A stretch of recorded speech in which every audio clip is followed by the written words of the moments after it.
этот раз с -3.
Мас рестлингийн 2022 оны Монгол Улсын аварга шалгаруулах тэмцээн Монгол Улсын боловсролын их сургуулийн биеийн тамирын сургуулийн спортын танхимд боллоо. Энэ тэмцээний шалгарсан тамирчид энэ төрлөөр 2022 оны дэлхийн аварга шалгаруулах тэмцээнд оролцох эрхтэй болсон юм а.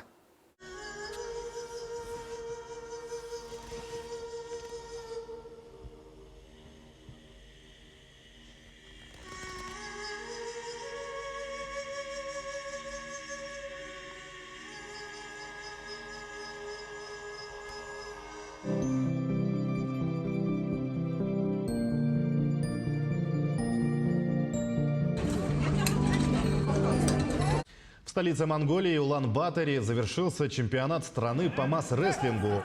Громогласные бялямча и трибуны разрываются от восторга. А как иначе, если на помосте накал страстей? Более 130 спортсменов боролись в 13 весовых категориях. На кону не просто победа, поездка в Якутию. Вся моя жизнь связана со спортом. Молодежи я советую заниматься масс-рестлингом. Сегодня появилось новое имя монгольского масс-рестлинга. Бацейхан уверенно вырвал первое место. Мне очень понравилось. Я рад своей победе. Этот чемпионат в Монголии не первый, 8-й по счету, но именно по его итогам будет сформирована сборная страны по масс-рестлингу. За развитием масс-рестлинга в Монголии стоит Эрдена Ванчик Бадбаатар. Это он еще в 2015 году показал землякам, что такое перетягивание палки. Опыт перенял у якутских коллег. Эрдена Ванчик – выпускник Чевкис. Я учился в Чоропче. Однокурсники масс-рестлингом занимались в якутском Мадоне. Вся Монголия сейчас знает, что масс-рестлинг – это якутский вид спорта. Очень интересный и зрелищный.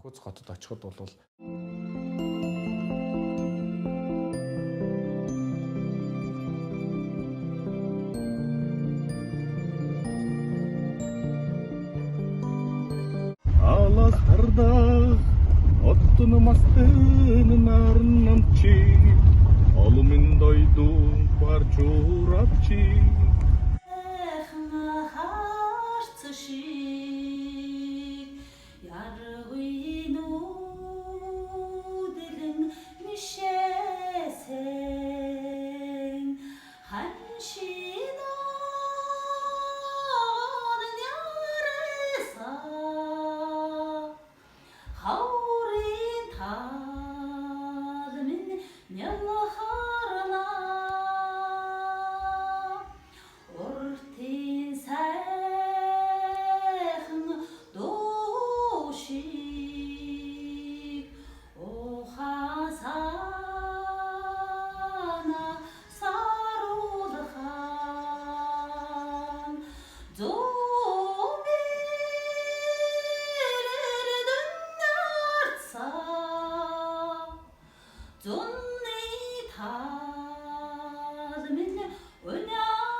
Вот это наша гордость.